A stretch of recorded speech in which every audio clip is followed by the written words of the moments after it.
邻居煲鱼塘的时候截断了全部水源。我说这水闸再往上抬点吧，得给我们果园留点活水，以后大家都方便。留什么水？我自己的水坝，我想怎么拦就怎么拦，渴死你家果树关我屁事儿。等他鱼塘投重金放鱼苗的时候，我直接在他家上风口的自家地里盖了个大型生态发酵粪坑，天天翻大粪。哎，你这搞的是啥？臭气熏天，我这高档鱼怎么养啊？我自己的地，我想搞有机堆肥，关你屁事。事情得从1个月前说起。那天正午，挖掘机轰鸣声把我从果园惊醒。李金宝正指挥着工人把拦水坝往下游又推进了10米，直接顶到我家果园边界。我快步走过去，李金宝，这是我家果园唯一的命脉，你把大坝修这儿，我的树怎么活？李金宝斜眼看我，旱死呗！你不是农大毕业的吗？书上没教你怎么人工降雨。我爸从果园跑出来，指着李大才：“李大才，当初说好轮流用水，你现在连地下水都要抽干，你这是要逼死我们啊！”李大才叼着烟冷笑：“哎呦，老林，话别说这么难听，水坝是我家修的，我想怎么拦就怎么拦。”我爸涨红了脸：“这地界明明是我家的！”李金宝走过来，用手指戳着我爸胸口：“老东西，你闭嘴！你也别动这坝，现在水在我这儿就是我的，你能怎么着？报警去啊！警察来了，也就是调解。”我爸气得浑身发抖：“给条活路吧，我跟你们拼了！”李金宝往后一跳，双手叉腰：“拼？你拿什么拼？你那废物儿子除了种地还会干啥？来呀，打我啊！你动我一下试试。老子过几天农庄开业正好缺钱，你敢动我，我就让你评外果园。”我注意到李金宝裤腿湿了一大片，显然是虚张声势。我拉住要冲上去的父亲：“爸，别脏了手，现在是法治社会。”李金宝得意地笑：“我就知道是个怂包，读书读傻了吧？”我看着他们父子俩，心里盘算着每一步。大坝你们尽管修，水你们尽管拦，毕竟有些水聚着聚着就成灾了。我拉着父亲往回走，身后传来李金宝的嘲笑声。回到屋里，我打开电脑，调出县城气象局的风向数据和地形图。我家和李家的地势关系，我比任何人都清楚。3天后，一车车牲畜粪便运到我家自留地，正好在李家鱼塘的上风口位置。我爸看着我忙活，担忧道：“一峰，这样搞能行吗？”我抬起头，看着不远处李家那片新建的高档鱼塘，嘴角扬起一抹冷笑：“爸，真正的反击才刚刚开始。”堆肥厂第1天运转，臭气就顺着风向精准飘进了李家鱼塘，而这只是我为李金宝准备的第1道大餐。堆肥厂运转第3天，臭味已经达到了最佳浓度。我每天按时翻动粪堆，让发酵产生的氨气和硫化氢在上午10点准时释放，那正是风力最强的时段。李金宝终于忍不住了。那天中午，他带着5、6个工人，气势汹汹冲进我家院子。“李一峰，你他妈故意的是不是？”李金宝指着我鼻子骂：“这臭味把我鱼塘都污染了，你赶紧给我停工！”我正在记录堆肥温度，头也不抬：“李老板，这话我听不懂，我在自家地里搞有机堆煤，碍着你什么事了？你少装傻！”李金宝上前想抓我衣领，被我爸挡住：“你就是报复我家节水！我告诉你，你这堆肥厂必须拆！”我放下温度计，从屋里拿出一份文件：“李老板，做事得讲道理，这是我在县环保局备案的有机堆肥项目审批表，编号 BF20240137，盖的是县农业局的红章。”李金宝愣了一下，我继续说：“我家果园20亩地，常年缺乏有机肥，土壤板结严重。现在我自费改良土壤，发展生态农业，这叫响应国家政策。你有意见，去镇上投诉吧。”李金宝抢过文件，发现确实是真的，脸色铁青。他身后一个工人小声说：“宝哥，这玩意儿确实合法，我表哥去年也搞过，政府还有补贴呢。”李金宝把文件摔在地上：“合法？合法你就能熏死人？我那可是高档锦鲤，一条小鱼苗都要300块。”我蹲下捡起文件，拍掉灰尘。所以呢，我改良土壤熏到你的鱼了，你有证据吗？再说了，你家鱼塘离我堆肥厂至少50米，中间还隔着树林，怎么就污染你了？李金宝被噎住了。我站起身看着他：“李老板，当初你截断水源的时候，可没考虑过我家果树的死活。现在我合法经营，你倒来闹事了，要不咱们都去村委评评理。”李金宝知道去村委他没理，咬牙切齿地说：“行，你给我等着！”他带着人灰溜溜地走了。第2天，李家鱼塘边竖起了10几台工业风扇，还买了大量除臭剂，疯狂往空中喷洒。我爸担心地说：“一峰，他们这样能压住臭味吗？”我看着那些风扇：“爸，放心，他们买的是最便宜的化学除臭剂，和我堆煤里的有机物一混合，只会更臭。”果然，到了下午，李家鱼塘那边的味道不减反增，还多了一股刺鼻的化学味。我接到村支书电话，说李大才去村委闹了，要求强制拆除我的堆肥厂。我整理好所有合法文件，准备去村委。临出门前，我特意在堆肥里加了点东西，那是我从农大实验室带回来的特殊微生物制剂。这东西和李家喷的除臭剂一结合，接下来几天，李金宝会知道什么叫真正的生化武器。我在村委会议室里坐定，面前摆着准备好的3份材料。李大才已经在里面等了半小时，见我进来，立刻拍桌子向村支书告状。他说我的堆肥厂散发恶臭，导致他投资20万的锦鲤鱼苗出现大面积应激反应，已经死了300多条，直接经济损失超过10万元。村支书老张看着我，示意我解释。我不慌不忙地打开第一份材料，那是县农业局颁发的有机堆肥项目许可证，手续齐全，符合所有环保标准。我指出堆肥场距离李家鱼塘52米，完全符合安全距离规定。李大才急了，说距离够不代表没影响。我点点头，打开第2份材料，那是我果园的土壤检测报告，县农技站盖章认证。报告清楚显示，我家20亩果园因为长期缺水，土壤有机质含量已经降到0.3%，远低于果树正常生长所需的1.5%标准。再不改良土壤，果树必死无疑。老张看完报告，表情严肃起来。我趁机说出关键问题：我家果园之所以缺水缺肥，根源就在于李家截断了全部水源。我当场要求李家恢复我的用水权，否则我只能通过堆肥来保住果树。李大才脸色发白，支支吾吾说不出话。我掏出第3份材料，那是我爷爷当年和李老头口头约定的证人证言。虽然没有书面合同，但村里7个老人都签字作证，证明当年确实有轮流用水的约定。老张翻看着证言，问李大才是否属实。李大才嘴硬，说口头约定不算数，水坝是他家花钱修的，凭什么给别人用？我笑了，反问他一句：既然水坝是你家的，那我家的空气也是我家的，你凭什么要求我不能堆肥？这句话把李大才噎住了。老张沉思片刻后表态：我的堆肥项目手续合法，村委无权干涉。至于水源纠纷，建议双方协商解决，村委可以调解，但不能强制。李大才气得脸色铁青，拂袖而去。散会后，我特意去了趟李家鱼塘，可这老远就能看到水面上漂浮着大量翻白的鱼苗。李金宝正指挥工人打捞死鱼，脸色难看到极点。他那些廉价除臭剂和我堆肥里的微生物制剂发生了反应，产生的复合气味比单纯的粪臭更加刺鼻。更要命的是，这种气味会刺激鱼类的嗅觉系统，导致应激反应加剧。接下来3天，李家疯狂采购各种除臭设备，我远远看着他们安装了20台大功率空气净化器，还从市里请来专业的除臭公司，用进口喷雾设备全天候作业。光是这些设备和药剂，保守估计花了5万多，但效果微乎其微，因为我每天都会根据风向和温度精确调整堆肥的翻动时间，确保臭味总能在最合适的时机飘向鱼塘。李金宝的高档生态农庄原定半个月后开业，现在光是处理臭味问题就焦头烂额。我站在果园里，看着不远处李家忙碌的身影。堆肥场只是开胃菜，真正的大戏还在后面。而我在堆肥场地下埋设的那些导流管道，李家到现在还一无所知。李家的除臭大战持续了1周，效果却越来越差。我每天在堆肥场忙碌，表面上是在翻动粪堆，实际上在精确调配微生物制剂的投放量。这种制剂是我在农大导师实验室研发的，专门用于加速有机物分解，但它有个特殊性质，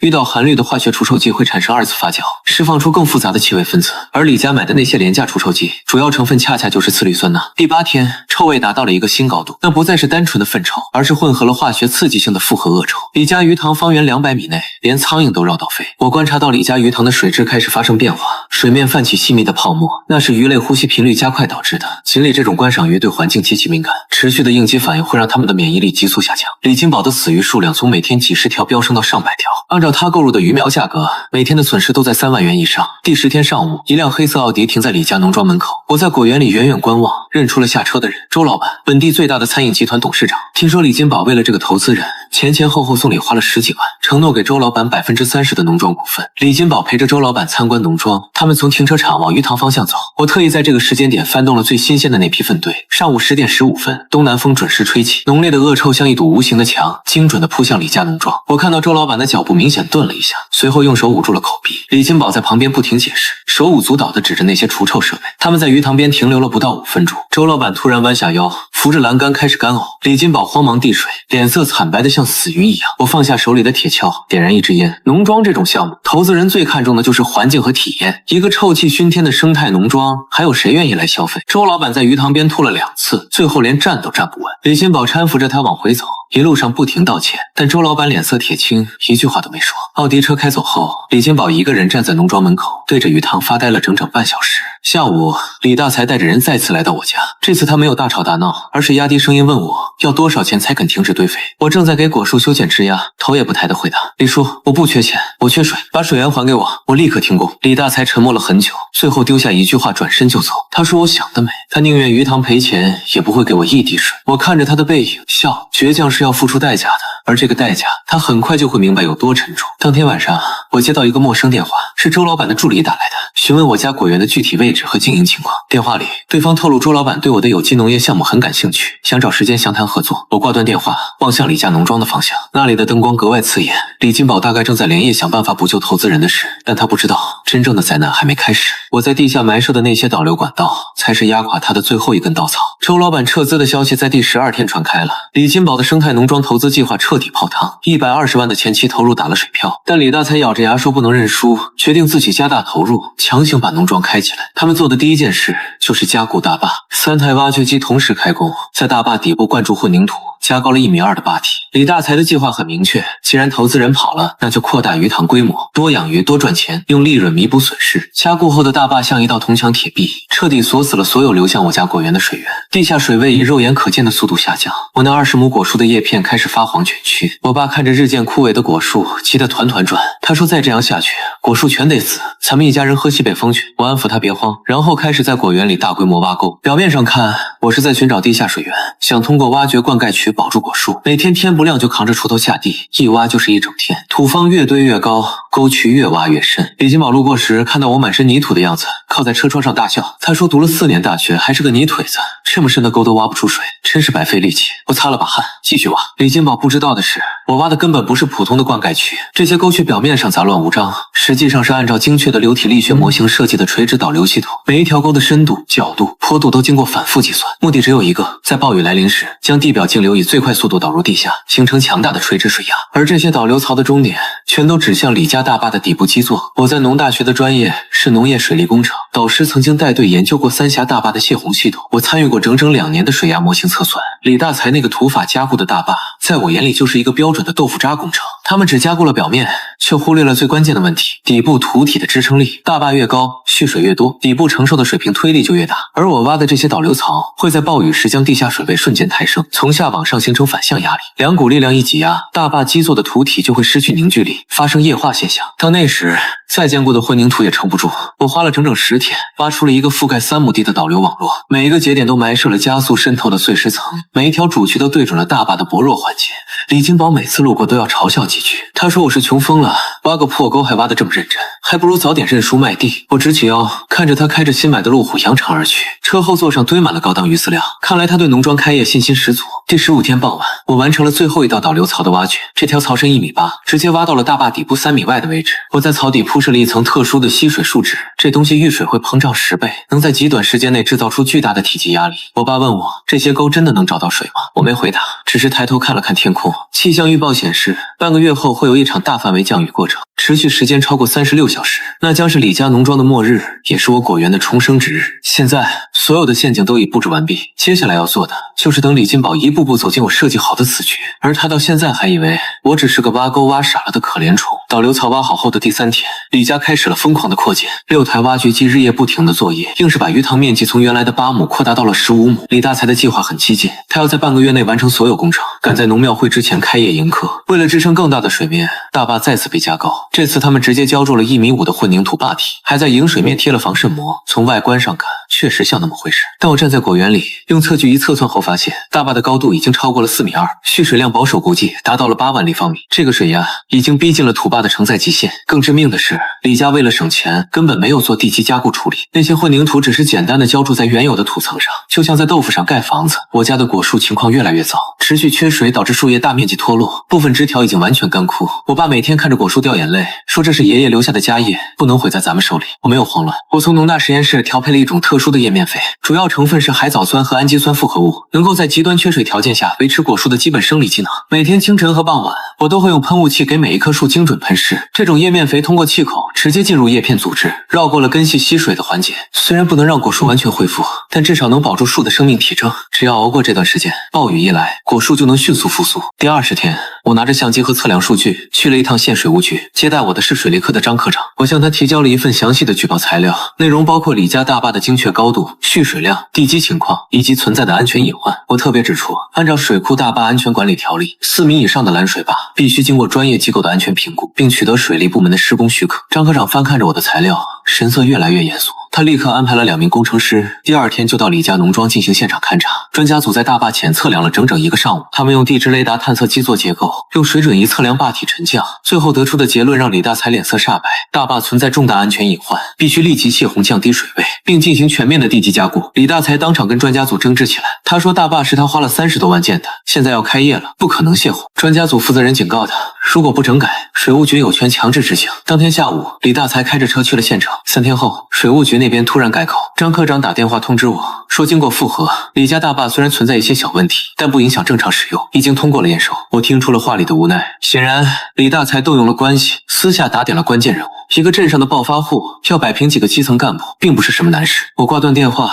心里反而松了口气。李大才这次的操作，恰恰成了我最需要的证据。水务局的验收记录和专家组的警告报告都会存档，一旦大坝出事，这些文件就是证明他明知故犯的铁证。到时候他不但要承担民事赔偿，还会面临刑事责任。我把所有文件拍照备份，连同现场录音一起存进加密硬盘。接下来的一周，李家农庄的建设进入了收尾阶段，豪华餐厅、休闲木屋、观景平台陆续完工。李金宝还从南方空运了5万尾名贵锦鲤，密密麻麻地投放进鱼塘，那些鱼在水面翻腾，场面确实壮观。李大才开始在村里到处发请柬，说农庄开业那天要大摆宴席，请全村人吃饭，言语间全是炫耀，说他们李家终于翻身了，以后要成为全县有名的企业家。我收到请柬的时候，气象台刚发布了新的天气预报，一股强降雨云系正在南方形成，预计7天后抵达本地，降雨量级别为暴雨到大暴雨，持续时间48小时。李家农庄的开业日期定在了6天后。开业前5天的深夜，我架设在果园里的红外监控拍到了异常画面，3个黑影翻过果园的篱笆墙，直奔我挖好的导流槽而去。监控显示器上，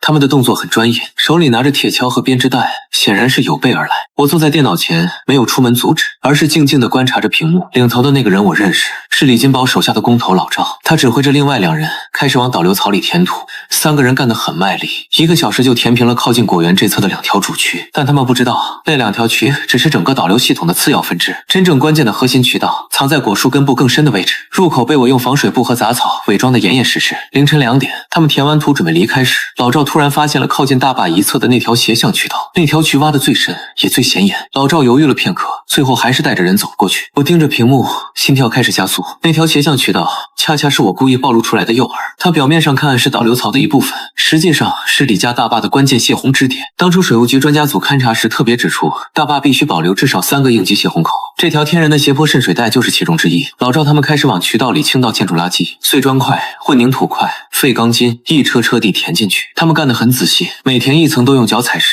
确保渠道被彻底堵死。监控画面清晰记录着整个过程，时间戳、人物面部、破坏细节，一帧不落。凌晨4点半，3个人终于收工，他们用铁锹拍平表面，还特意撒上了枯草伪装。老赵掏出手机打了个电话，虽然听不到声音，但从他竖起大拇指的手势能看出，李金宝对这次行动很满意。他们走后，我没有立刻修复导流槽，相反，我换上夜行衣，带上工具箱，悄悄摸到了大坝底部。老赵他们堵死的那条泄洪渠，原本可以在暴雨时分散底部水压，防止大坝基座发生渗透破坏。现在这个泄洪通道被堵，所有的水压都会集中在大坝中段，而那里恰恰是李大才为了省钱，地基处理最薄弱的位置。我用地质锤在大坝背水坡轻轻敲击，通过回声判断内部的密实度。果然，中段位置传来的声音明显发空，证明土体之间存在大量空隙。接下来的操作需要极其小心。我在大坝底部距离被堵泄洪口3米的位置，用细长的钢钎打了10几个垂直孔，每个孔深约80公分。这些孔的作用是在暴雨时加速底部土层的饱和，让大坝基座更快失去承载能力。打完孔后，我往每个孔里灌注了少量烹饪土浆液，这种材料遇水会膨胀并形成润滑层，能将土体的抗碱强度降低40%以上，而且它无色无味，即使被发现也会被当成普通的渗水现象。所有操作在天亮前完成。我回到屋里，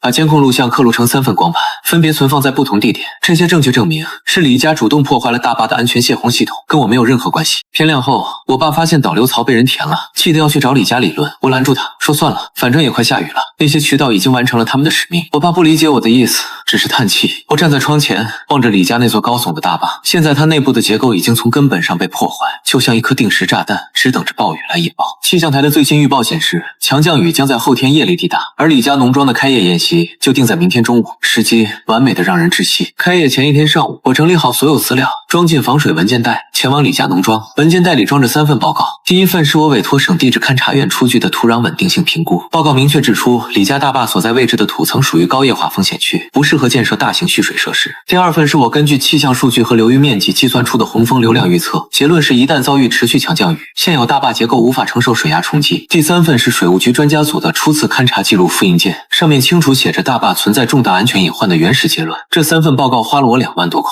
但这笔钱花的值，他们将成为我在法律层面彻底免责的护身符。李家农庄装修一新，大红灯笼挂满了整个院子，工人们正在调试音响设备，后厨飘出浓郁的菜香。李大才站在鱼塘边，满面春风地接待着来参观的村干部。我走过去，直接把文件袋递到他面前。李大才扫了一眼文件袋，冷笑着问我又来干什么。我没有废话，当着7、8个村干部的面，抽出那份地质报告，一页页展示给他看。报告上的数据触目惊心，大坝底部土层的承载力只有每平方米120千帕，而现在8万立方米的蓄水量产生的压力已经达到了每平方米150千帕，超载25%，随时可能发生基座滑移。我特别指出，气象台预报后天有暴雨，山洪会让水位暴涨，到时候大坝承受的压力将是现在的2倍以上，后果不堪设想。李大才听完，脸色没有丝毫变化，他接过报告，仔细看了看封面上的勘察院公章，然后突然当着所有人的面把报告撕成了碎片，纸屑在空中飞舞，散落了一地。李大才指着我鼻子说：“别以为他不知道我在打什么算盘，无非就是想用这些破报告吓唬他，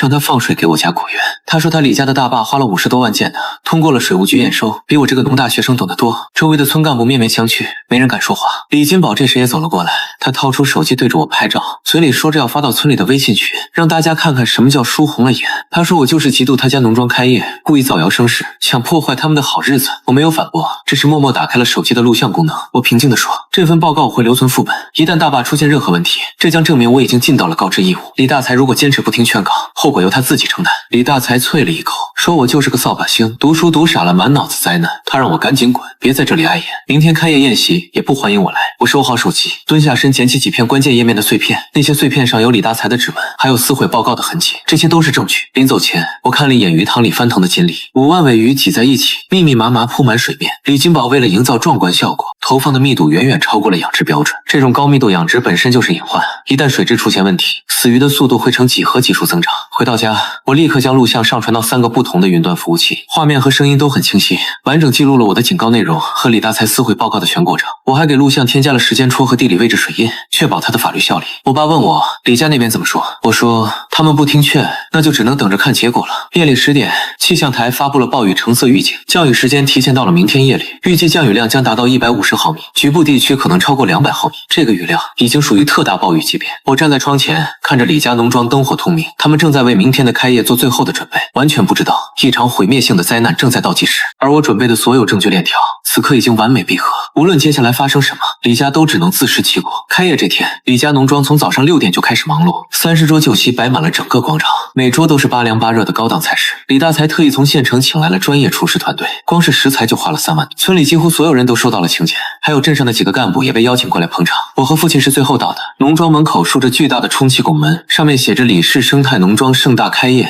几个金色大字，礼炮声此起彼伏，音响里播放着震耳欲聋的喜庆音乐。鱼塘边搭起了观景台，游客可以站在上面投喂锦鲤，每份鱼食卖10块钱。李金宝穿着崭新的西装站在门口迎宾，看到我们父子俩，他脸上的笑容明显僵了一下，但还是做出了欢迎的姿态。毕竟这么多人看着，他得维持表面功夫。宴席在上午11点正式开始，李大才端着酒杯挨桌敬酒，他满面红光，逢人就说李家祖坟冒青烟，终于翻身做了大事业。说到动情处，还抹了抹眼角，引得一片掌声。我坐在角落的位置，静静观察着周围的一切。鱼塘水位比昨天又涨了20公分。为了开业时的视觉效果，李金宝凌晨时加了1次水，现在水面已经距离坝顶不到40厘米。5万尾锦鲤在水中翻腾，场面确实壮观。但我注意到部分鱼已经开始浮头，这是缺氧的征兆。大坝的饮水面上几条细微的湿痕若隐若现，那是渗水现象，说明底部的防渗层已经开始失效。正常情况下，这种程度的渗水不会造成直接威胁，但如果遭遇暴雨，渗水会加速土层软化，最终导致整个坝体失稳。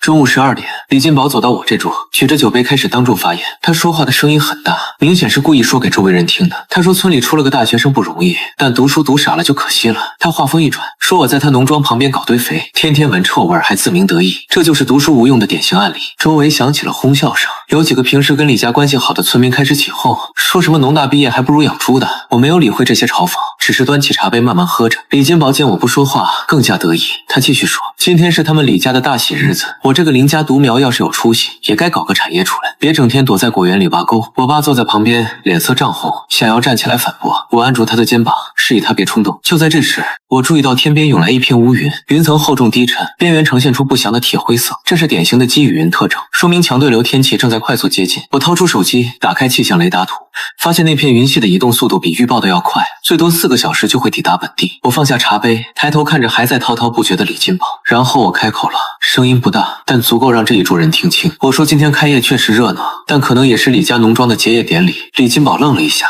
随即大笑起来。他问我是不是极度疯了，开始说胡话。我没有解释，只是缓缓抬手指向天边那片滚滚而来的乌云。我说，不信的话，4个小时后见分晓。周围的人顺着我手指的方向看去，云层正在以肉眼可见的速度聚集，天色明显暗了下来。几个年纪大的村民脸色变了，他们常年种地，对天气变化极其敏感，立刻认出这是暴雨的前兆。李金宝还想再说什么，突然一阵狂风刮过，观景台上的彩旗猎猎作响，几个装饰用的气球直接被吹飞，鱼塘水面泛起密集的波纹，锦鲤受惊后四散游动，远处传来低沉的雷声。我看了眼手机上的暴雨预警推送，显示降雨将在下午3点准时开始，而李家那座千疮百孔的大坝能不能撑过这场暴雨，就看老天的安排了。宴席还在继续，但气氛已经变得微妙起来。下午2点45分，第一滴雨落在了鱼塘水面上，宾客们开始陆续散场。李金宝安排工人把户外的桌椅往室内搬，嘴里还在说只是普通阵雨，不影响下午的垂钓项目。我和父亲没有急着走，而是站在农庄门口，看着天空彻底暗了下来。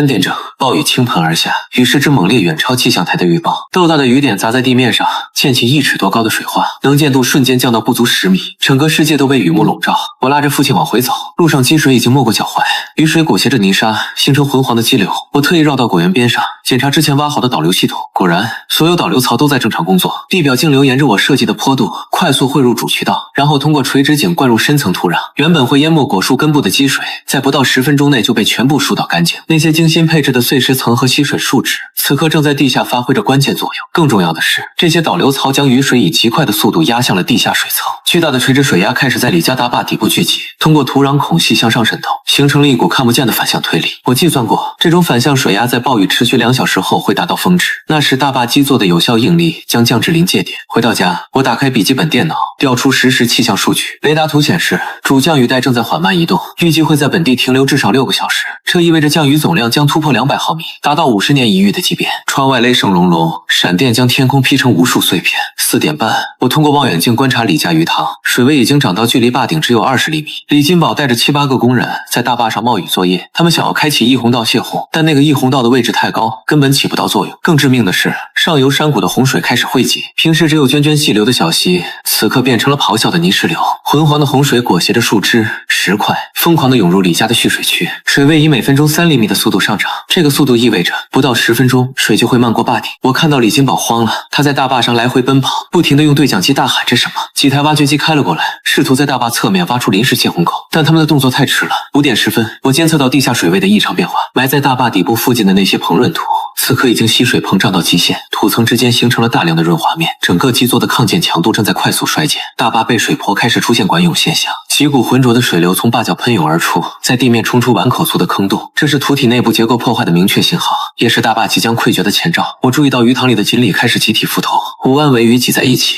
拼命张嘴呼吸，水质因为暴雨的冲刷变得浑浊不堪，溶解氧急剧下降，大量的鱼已经翻起了白肚皮。李家投入的100多万资金，此刻正在以可怕的速度化为乌有。5点半，李金宝指挥挖掘机开始疯狂挖掘，他想要强行把洪水导向我家果园方向。那台挖掘机的铲斗已经越过了地界，开始在我家土地上挖掘泄洪区。我披上雨衣，拿起手机，冲进了暴雨中。这一次，我要让所有人都看清楚，是谁在违法作业，又是谁在自取灭亡。我站在挖掘机前方不到5米的位置，用手机对准操作台，开启了全村直播。直播间的人数在30秒内突破了500人。暴雨中的画面虽然模糊，但足以让所有人看清现场状况。我调整手机角度，让镜头清晰地拍到挖掘机铲斗正在我家土地上疯狂挖掘的画面。地界标志桩就在画面左侧，证据确凿无疑。我对着镜头说了一句话：各位村民作证，李家正在非法挖掘我家土地，试图将洪水引向我的果园。直播间弹幕瞬间爆炸，有人在问发生了什么，有人在指责李家做得太过分，也有几个李家的亲戚在为他们辩解，但更多的人在发问号，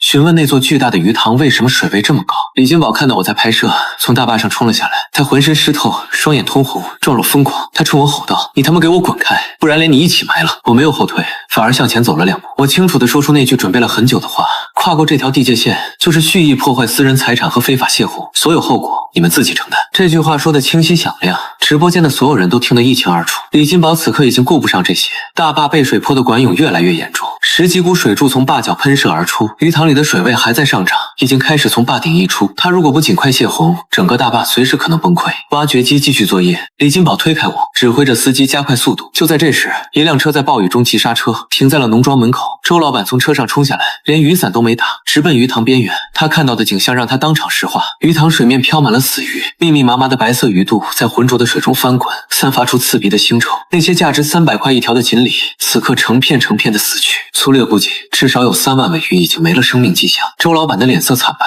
他转身质问李大才：“这是怎么回事？”李大才支支吾吾解释说：“是暴雨导致的意外，养殖场都有风险，他会负责的。”周老板根本不听这些，他当场宣布撤回所有投资意向，并且要求李家赔偿他前期投入的考察费用和承诺的保底分红，总计48万。他掏出手机，当着所有人的面拨通了律师的电话。李大才想要辩解，周老板直接转身离开。他上车前丢下一句话，说法院见。这一幕被我的直播完整记录，观看人数已经突破2000，其中不少是镇上和县城的网友。事情的热度正在快速发酵。6点整，关键时刻到来了。大坝底部传来低沉的轰鸣声，那是土体内部结构彻底崩溃的声音。我计算的临界点比预想的提前了15分钟出现，可能是因为李金宝他们的盲目挖掘破坏了最后的稳定支撑，管涌的水柱突然粗了1倍，坝角位置出现了明显的下陷，几条裂缝从底部向上蔓延。我立刻大喊：“大坝要垮了！所有人赶紧撤离！”我的声音通过直播传遍了整个村子，在场的工人们愣了1秒，随即扔下工具疯狂逃跑。李金宝还想指挥挖掘机继续，但司机已经跳下驾驶室，头也不回地往高处跑。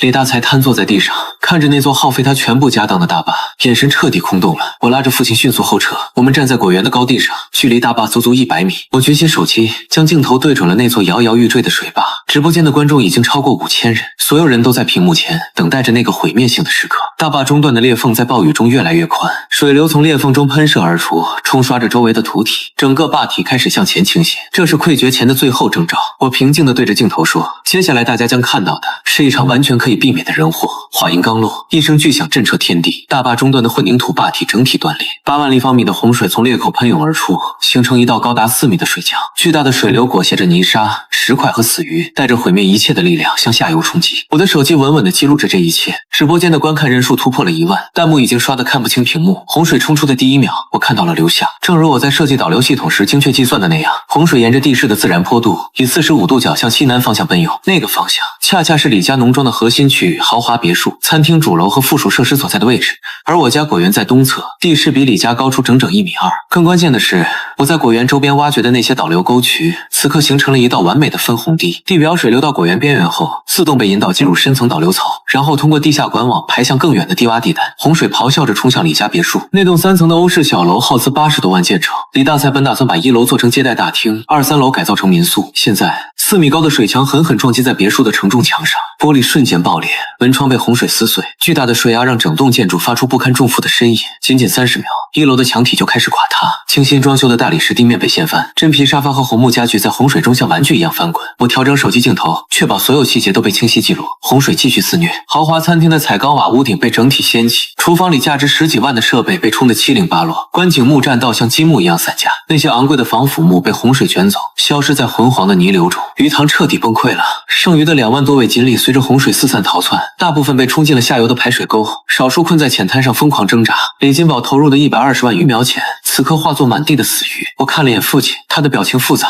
既有劫后余生的庆幸，也有对李家遭遇的震惊。我对着直播镜头平静地说：“这就是无视自然规律、盲目建设的后果。”直播间有人开始质疑，说是不是我搞了什么手脚？洪水怎么会这么精准地避开我家？我早有准备，我切换手机画面，调出事先准备好的地形测绘图，图上清楚标注了整个区域的海拔高程。李家农庄所在位置是天然的低洼汇水区，我家果园则在相对高地，这是客观的地理条件，任何人都可以去县国土局调取原始数据核实。我继续解说，李家选择在低洼地建大坝蓄水，本身就违背了基本的水利常识。我多次警告过风险，但他们选择无视。洪水持续了20分钟才逐渐平息，李家农庄已经面目全非，别墅的1楼彻底垮塌，2楼墙体开裂，整栋建筑处于危楼状态。餐厅主体结构虽然还在，但内部设施全毁，鱼塘变成了一个巨大的泥坑，坝体中央留下一道触目惊心的缺口。初步估算，李家的直接经济损失超过300万。李大才瘫坐在泥水中，浑身颤抖。李金宝跪在废墟前，双手抱头，发出绝望的哀嚎。我关闭了直播，但没有删除视频。这段时长23分钟的完整记录已经被超过2万人观看，并且被无数人下载保存。它将成为接下来法律程序中最有力的证据。暴雨还在继续，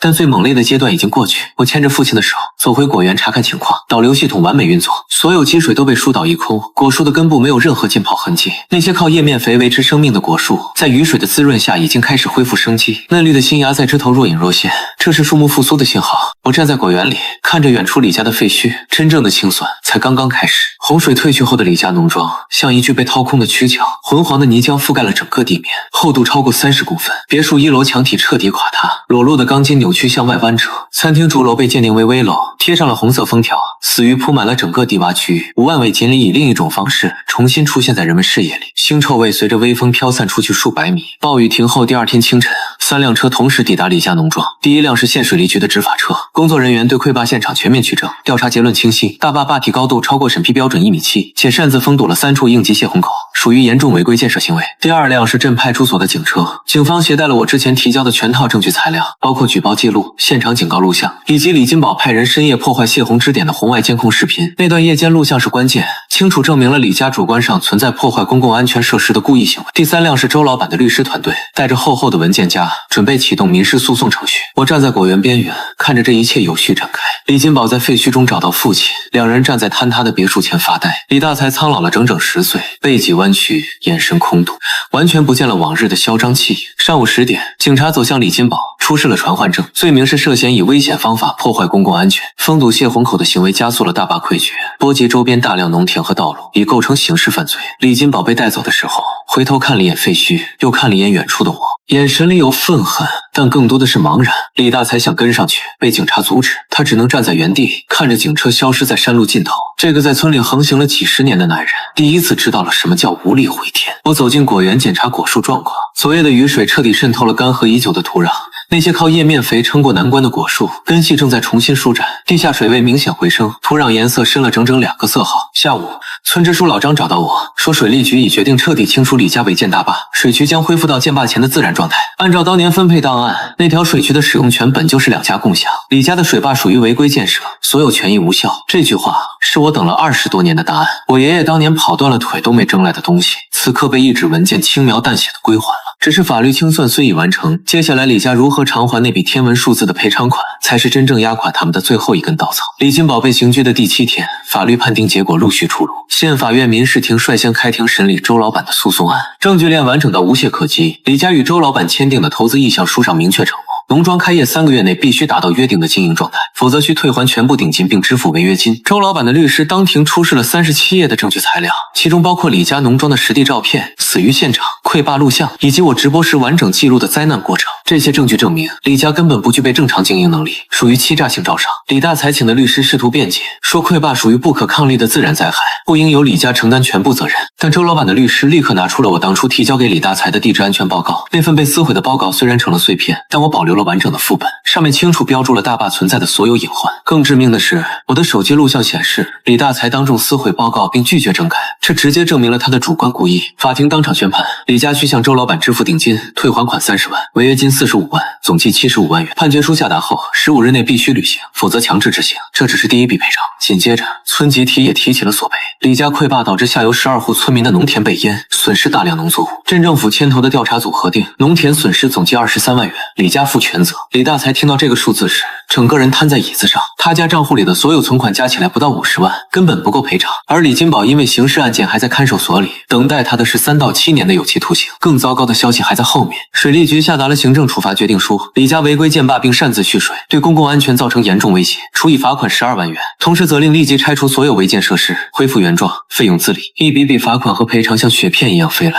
李大才从最初的抗拒到后来的麻木，最后彻底放弃了挣扎。他知道李家彻底完了。第12天，李大才通过中间人找到我，想要私下调解。他提出愿意把农庄废墟低价转让给我，只求我出面帮他说情，减免一切赔偿。他说当年确实是他们李家做的不对，现在家里实在拿不出钱了。我拒绝了调解，不是因为记恨，而是因为法律程序必须走完。李家欠下的每一笔债都有相应的受害者在等待赔偿，我如果替他们说情，就是对其他受害者的不公。更何况李家还欠我一笔账没还。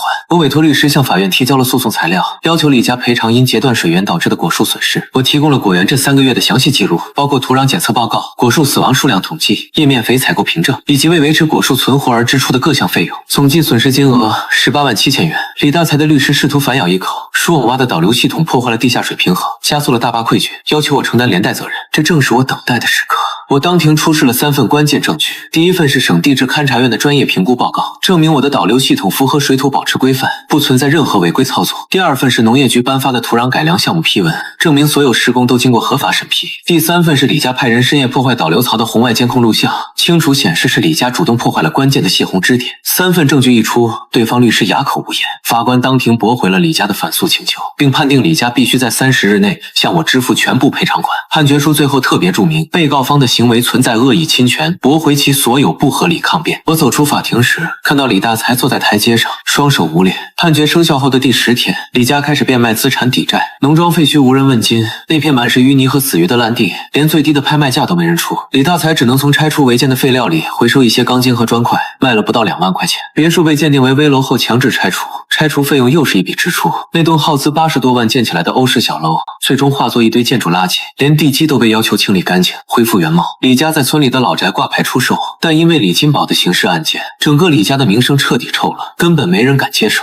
房价从开始的60万一路降到30万，依然无人问津。最后的筹码是那片水源地，那块地原本是村里分配的集体用地，李家承包了30年使用权。现在为了筹钱还债，李大才决定把剩余23年的承包权转让出去。这片地的价值所有人都清楚，它地处上游，掌控着整片区域的水源命脉，谁拥有这块地，谁就掌握了下游所有农田的灌溉主动权。李大才开价15万，村里几个种植大户来看过，但都因为价格谈不拢而放弃。李大才急需现金周转，但又不想贱卖祖产，陷入了进退两难的境地。拖到第20天，法院的强制执行通知书送达，如果李家再不履行赔偿义务，所有资产将被法院查封拍卖。李大才终于扛不住了，他通过村支书联系我，问我是否愿意接手那片水源地。我去现场勘察了2次，那片地面积不大，只有4亩，但位置极其关键，上游的所有山泉水都在这里汇聚，形成了一条天然的灌溉水渠。李家当年就是靠这个地理优势修坝节水，掐住了我家果园的咽喉。我出价8万，李大才犹豫了很久，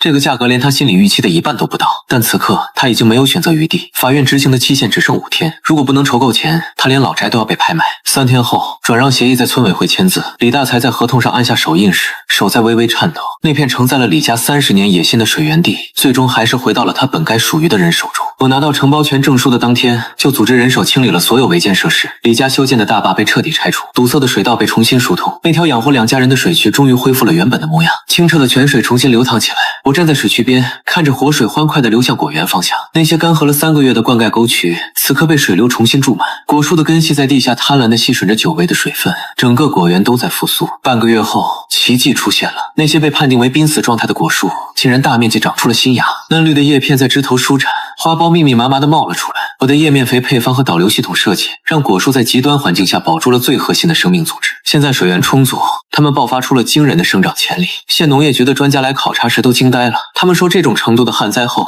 能实现如此快速的恢复，简直是个奇迹。我笑而不语，只是带他们参观了地下的导流系统和科学配比的有机堆肥。周老板也来找过我，他对我的果园经营方式很感兴趣，提出投资合作，帮我把有机果品推向高端市场。我同意了，但坚持技术和管理必须由我主导。李金宝被判了5年有期徒刑。李大才卖掉老宅后，搬到了镇上租房住，偶尔能看到他佝偻着背在街上行走，再也不见当年的嚣张跋扈。我站在果园里，看着满树的果实，这些果子再过2个月就能成熟上市。他们经历了旱灾、暴雨、人祸，却依然顽强地活了下来，这大概就是生命的韧性。我爸站在我旁边，眼里泛着泪光。他说：“你爷爷要是还在，看到这些果树重新活过来，肯定会很高兴。”我没说话，只是看着远处那片重新流淌的水渠。正义或许会迟到，但从不会缺席。而真正的农大高材生，不是靠学历证书，而是靠知识改变命运，用智慧守护家园。果园的春天才刚刚开始。